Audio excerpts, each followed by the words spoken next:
Bonjour mes futurs Canadiens et bienvenue sur cette chaîne, bienvenue sur la chaîne Pensons Business et Immigration. Sur cette chaîne, on parle de quoi? Comme vous le savez, vous commencez déjà à vous habituer. On parle de business, d'entrepreneuriat, d'immigration, surtout et surtout de liberté financière.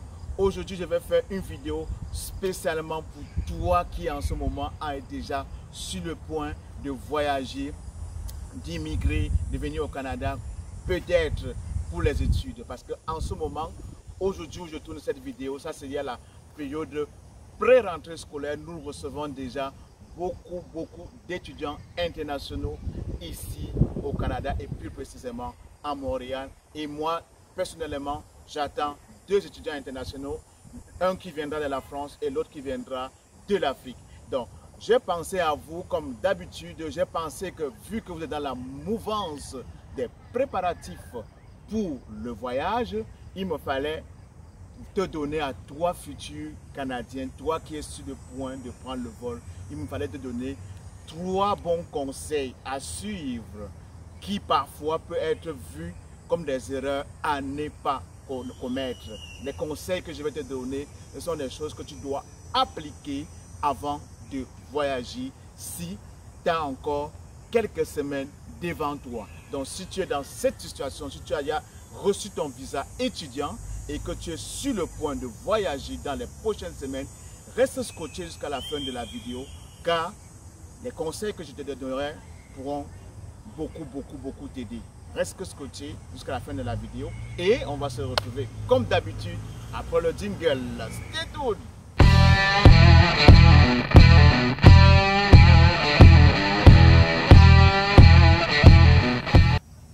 Une fois de plus, bonjour mes futurs Canadiens. Si tu me découvres aujourd'hui pour la première fois, mon nom à moi c'est Elvis Bobda, communément appelé Bobis Marco le Maestro.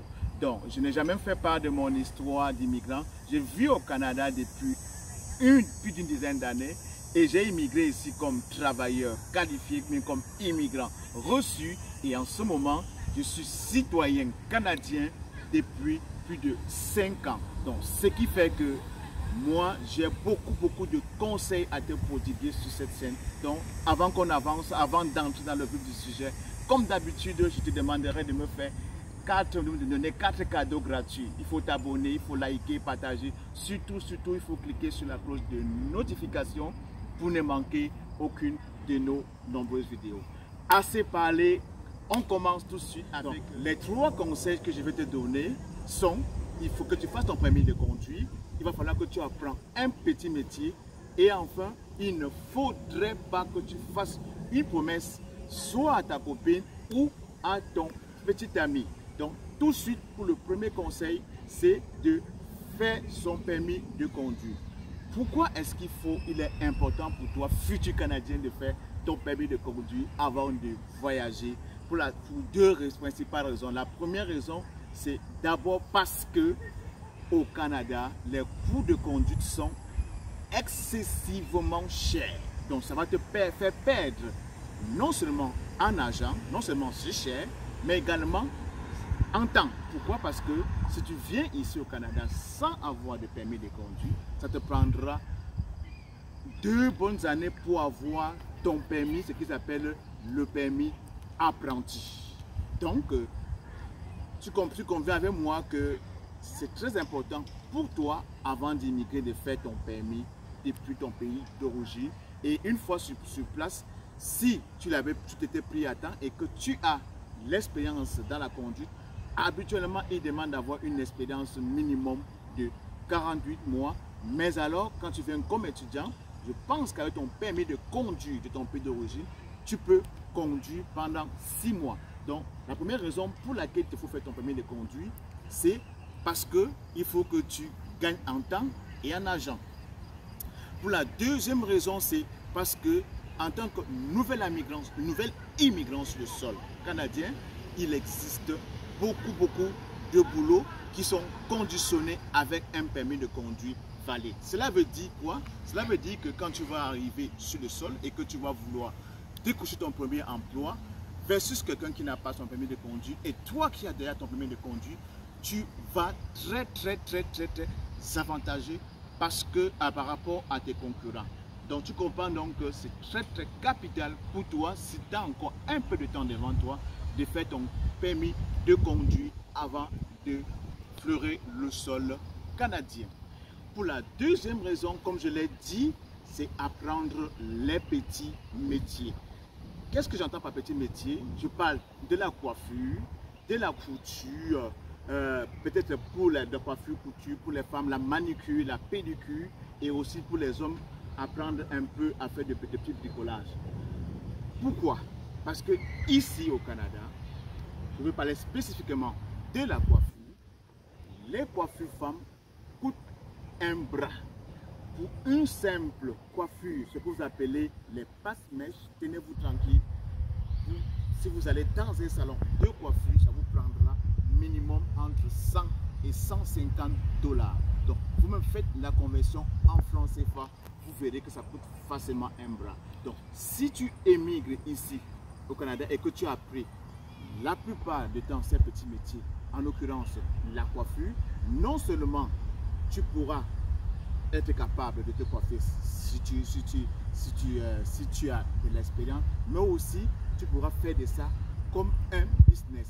La plupart des personnes que j'ai accompagnées, que j'ai suivies, pendant l'accompagnement, je les ai conseillés d'apprendre tous ces petits métiers et aujourd'hui, ils sont sur le sol canadien pour la plupart depuis un certain temps, et il y en a qui font ces petits métiers comme surtout la coiffure, le font à temps partiel.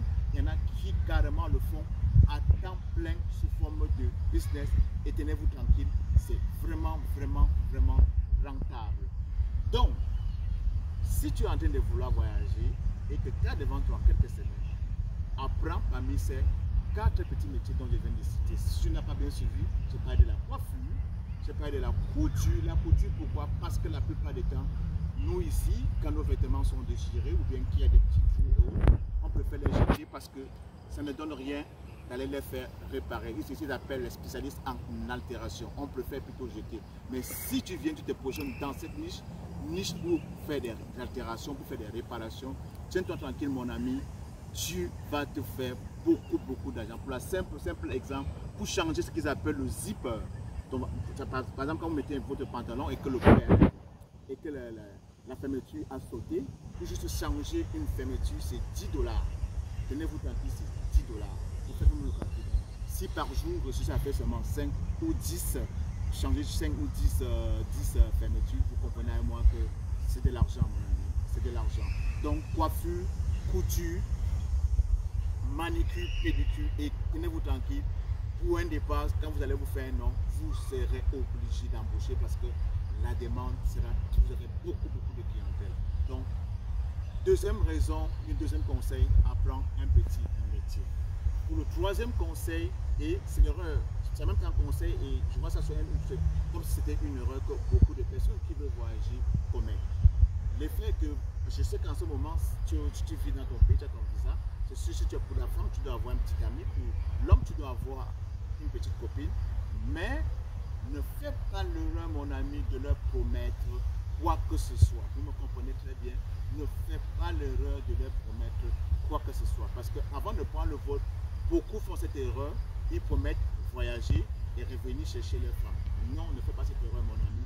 Parce que, un, tu ne sais pas où tu t'en vas. De deux, étant sur place, tu auras beaucoup de pression parce que tu as pris des engagements. Et avec cette pression, tu risquerais, tu ne seras vraiment pas concentré sur ce pourquoi tu es venu, en l'occurrence peut-être tes études. Donc avec beaucoup de pression, tu ne risqueras presque même pas arriver à la fin de tes études parce que tu as pris des engagements. Donc selon moi, si tu as une copine et que tu projettes d'aller pour l'heure, tu voyages tranquillement, tu viens d'abord ici, fais ce pourquoi si tu es venu pour les études, tu finis d'abord tes études, tu te régularises, tu trouves un emploi avant de faire le retour, le comeback, soit de la fiancée, de vous marier, mais ne fais pas l'erreur de le faire avant de voyager. Parce que je connais beaucoup qui l'ont fait et qui ont beaucoup regretté. À un moment donné, ils étaient vraiment mal pris.